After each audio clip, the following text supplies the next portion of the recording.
So today we're going to learn a little bit more about JOSS, the Journal of Open Source Software. As you can see, there are 16 authors on this talk. We are the editorial board of JOSS. I am Kyle Niemeyer, the bolded one there. Just as some of us learned this at lunch today from Tracy Teal's talk, it's important to say, what my background is and why I'm up here. I'm not in a leadership position, but I am an assistant professor in mechanical engineering. I do computational modeling of fluid dynamics and combustion, which involves software development. And pretty much everybody up here, as we'll get to in a second, is involved in some sort of software development in various areas of science. I'd also like to point out that we are a fiscally sponsored project of NumFocus, which has happened relatively recently. We're very happy about that. We're also an affiliate of the Open Source Initiative. Oh, that's not. There we go. Okay, so if you fall asleep or start getting caught up on email in the next few minutes, this slide is going to give the takeaway points, so you get the main ideas. So JOSS, the Journal of Open Source Software, publishes short, very brief software articles. Essentially, we're publishing the metadata, so some brief summary of your project plus the code itself. It is peer-reviewed. Your peers, if you submit something, review this brief article, the software and any associated artifacts such as documentation, tests, figures, things like that. The peer review is primarily of the software and the associated stuff. JOSS is a real journal. We have an ISSN, and we are a Crossref member, so articles receive Crossref DOIs just like any other journal publication once they're published. We celebrated our first birthday this past May, so we're a little over a year old, and we'll see some of what we've been able to accomplish in that year. In that first year, we published 111 articles. Now we're actually at 122, and we have 57 under review. Now I first started putting these slides together, or finished putting them together a few days ago, and as I've been updating them, every time I check the website, I have to update the number. I probably should have just waited until 5 minutes ago. But yeah, that number's been just every day it ups by a couple more. We get more submissions. I expect, or rather I hope, after SciPy, we're going to get a bunch more submissions from you all.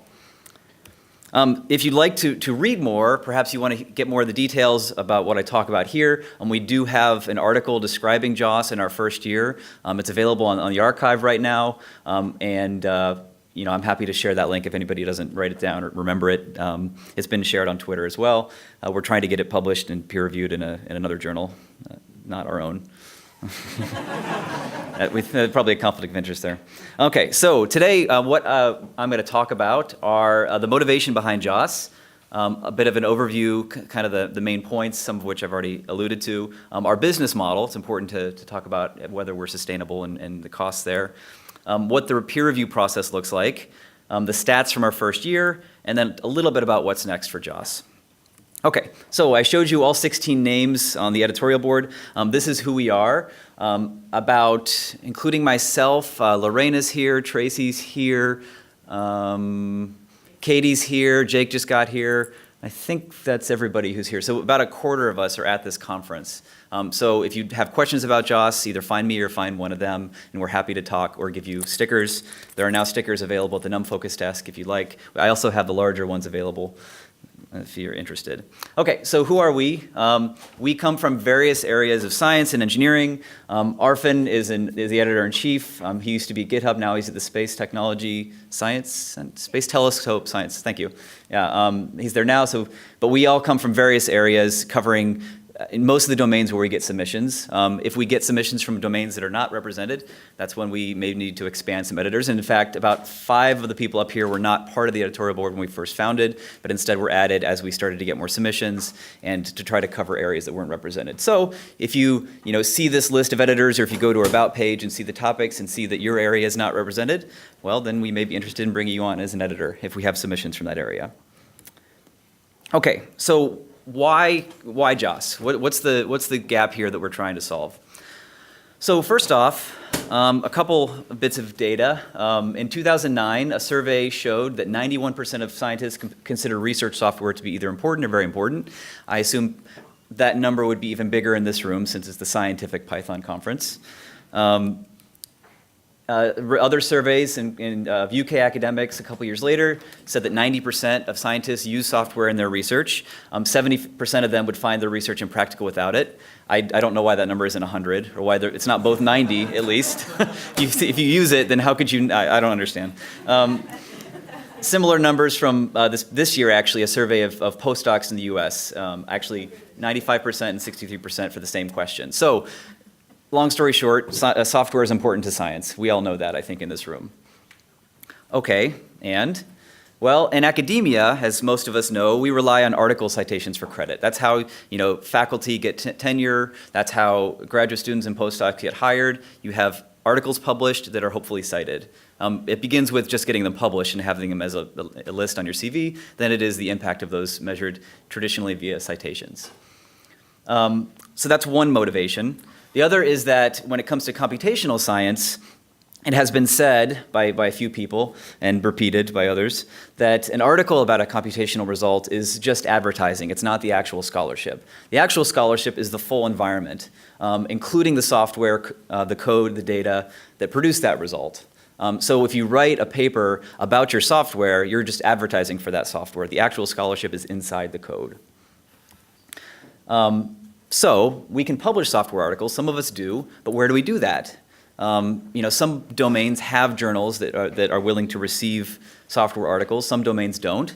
And once you've invested years, sometimes decades or a decade, of putting work into your software, should you really have to spend a number of months or a year writing another article to talk about that software? You've already invested the time. You've already invested the scholarship. Should that not be enough to get you some sort of credit? And then write the articles on the research that you do with that software, which you're probably doing anyways. So that's where JOSS enters the scene. So the idea here is that the submission to JOSS is a brief summary article, typically 1 page or less, and then the software itself. And then the combination of these things is what's peer reviewed. And to our knowledge, this sort of model has not existed until this point. There are journals that publish software articles, but they typically focus on the article or the results produced by the software, not the actual software.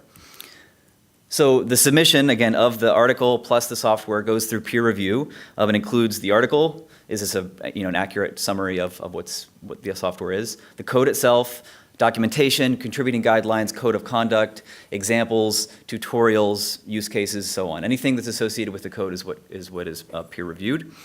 Upon acceptance, that article is archived and then receives a Crossref DOI, and you get to add that to your publication list as an article that you have published under the Journal of Open Source Software. Okay, so hopefully at that point, some people have started to get a little bit interested. So what are the requirements for publishing software in JOSS? So as far as the software must be open source by an open source initiative, OSI definition. There's lots of licenses. We've had questions about public domain, other things. You hopefully can find a satisfactory license that's approved by the OSI. Your software must have a research application. Okay, so we are specifically looking for research software in this journal. Lorena might talk at the lightning talk later today about a venue for educational software that doesn't yet exist. The software must be some significant new contribution to the available open source, to the literature, if you will, of open source software that either enables some new challenge to be solved or addressed, or it makes addressing that challenge better, faster, easier, so on. So it has to do something new or better, essentially. And it must be feature complete. Now this one gets a little tricky because software is not static. You release a version and there's probably something new you want to add. There's a roadmap for additional features. So we don't say that your software is done when you submit it, but it needs to be version 1, right? It needs to have whatever the initial features of your software, those need to be working and complete. You can have additional features you want to develop in the future, and at that point, when you get to version 2 or something, you could submit it again to JOSS and get it, to have the next version, if it's a significant enough change, be reviewed. But what you do initially submit needs to be the features that are there need to be complete. And as far as the submitter, you need to be a major contributor to the software. Now, we don't define what that is. We leave that up to the project themselves. We've had people who are a minor committer, minor contributor to projects. We've had the primary author or developer. It really depends. It's up to, we don't want somebody submitting something that they're not involved with, essentially. That would be a bit strange. Although we've talked about having people rescue software and publish it for others, but we haven't quite gotten into that. Okay, so some of the components about the actual architecture of JOSS. So the JOSS web application and submission tool, we have this website, joss.theoj, stands for Open Journals, which is the larger publisher. It's a Ruby on Rails application. The peer review and everything all the discussions, everything lives on GitHub, actually. So JOSS itself is on GitHub. There's a separate repository for the reviews. This is where all the reviews occur in the open. And then we actually have some bots that have been, and libraries of functions that are basically there to help manage the submission, the review process, and the publication to try to automate most of the work here.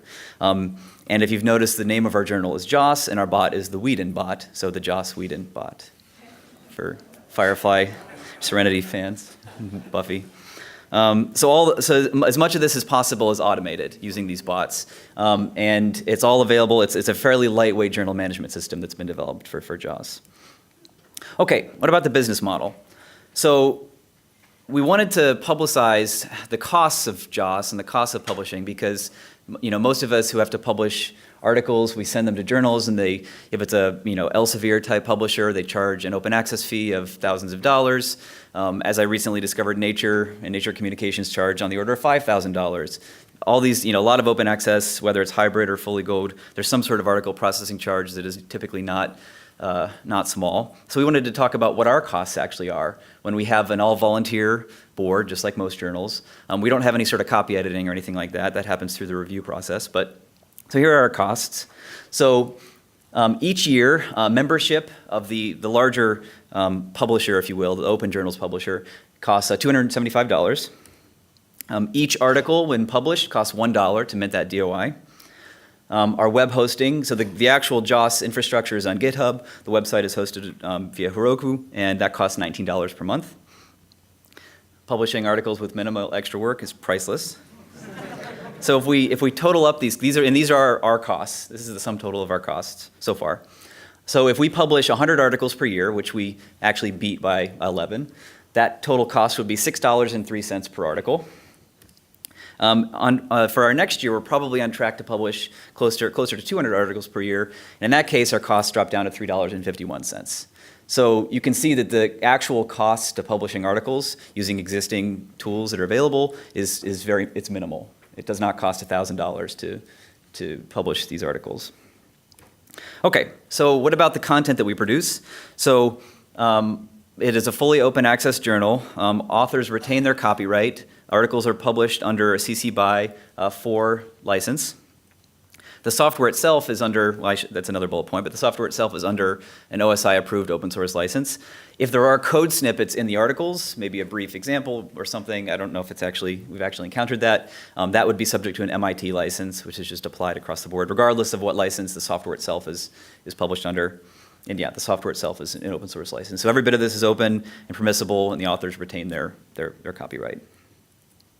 Okay, so if you've been motivated, we'll talk a little bit about the submission and peer review process. So if you go to the JOSS website and you go to the submit button, it will first ask you to log in via your ORCID, your ORC ID. So you have to have one of those. Hopefully you do. And then this is the submission page. That's pretty much it. What's the title of this paper, which can be the title of your software, or it can be the title followed by a short description, whatever you want. What's the repository where that's hosted? What's the version of the software that you're submitting? And then these days you can actually choose an editor based on the topic area. You find the closest person to your area of research. And then please give a short, this is not the actual paper, but just give a short description of your software in case we need to look at, help decide who gets to edit it. You need to certify that you are the submitting, you're a primary contributor to that project, and that you've read and will adhere to the JOSS Code of Conduct, which we'll come back to in a second. So this is an example of a shorter article than many, but it is a good example. So it's written in Markdown, and this article is placed typically somewhere in the repository of the software package that's being submitted. Typically, what I've seen is people will create a directory that's called paper or article, and they'll put this in it. They'll put the references, a BibTeX file, and then they'll put this article file. So it includes the title, some tags, whatever the area you're working in, a list of the authors, including their ORC ID, and then the affiliations for each of those authors. Authors can be unaffiliated if needed. The date of submission, and then the bibliography file, which should be in the same directory, and then a summary, again written in Markdown, which is this is the article.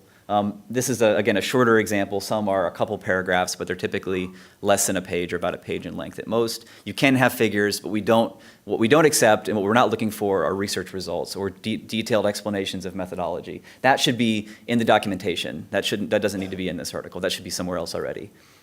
Or you could cite a theory paper. That would be an appropriate thing to put in the references. Okay, so what's the submission process? So first off, you've made your software available already. Hopefully, it's already available on some repository with an open source license. You then do have to author this short markdown paper. That shouldn't take you more than half an hour or an hour at most. You submit to JOSS by filling out the form I just showed. Once it's been submitted, it shows up on our website as a submitted article with that badge shown there. At that point, the editor that you've either selected or has been assigned, if you couldn't decide, is going to choose one or more reviewers who are then going to review the submission, again, in the open, in an issue on GitHub. At that point, the badge will change to an under review, which you already use and put it on your software's README if you'd like. Once it's been under review, once we have the reviewers assigned, then the reviewers are going to do what reviewers do and raise comments, issue and issues potentially. And there is a very explicit set of reviewer guidelines. We actually have a checkbox at the top of the GitHub issue for the things they're supposed to be looking for. But unlike traditional journals where the reviewers are given the article and then a month or 2 months, or if it's a SciAm journal, 6 months later, they come back with a long list of comments. That goes to the editor. The editor compiles it, comes up with some summary since it's the author's, repeat, and this whole thing takes a very long time. This is more of a conversation that's happening. So, what I've seen is reviewers might say, well, I've taken a quick first look. Here are these things that I noticed. I'm going to look, dive deeper into the code at some point or whatever they might be looking at next. And so it's more of a conversation. The reviewers will bring up an issue. The editors might chime in. The reviewer responds, thanks, I fixed this. I'm going to look at this in a week, and so on. And it's an iterative process that is more of a conversation. We actually encourage reviewers to if it's not something if it's actually about the code or something in the repository, we encourage them to create an issue in the source repository for the software. And then once that issue is resolved, come back and update the review issue. And then you can reference that issue in the review. So then again, this is an iterative process. The authors might fix issues and then go back to the editor who looks and sees whether it's been satisfactory and so on. Once the editor accepts the paper, and the authors will archive the software, something like Zenodo or Figshare, and then papers published, receives a JOSS DOI, and magic. Okay, so I'm going to quickly go through the review criteria, because I've taken longer than I thought I would for the rest of the talk. First, the reviewer has to say that there's no conflict of interest, say that they've accepted and will adhere to the code of conduct. So both the author and the reviewer at this point have agreed to this code of conduct. And then there's some general checks. Is this actually available where they said it is? Is there an OSI approved license? Does the version match what's been submitted and what's available in the repository? Is the authorship of the submitters match who actually wrote the software?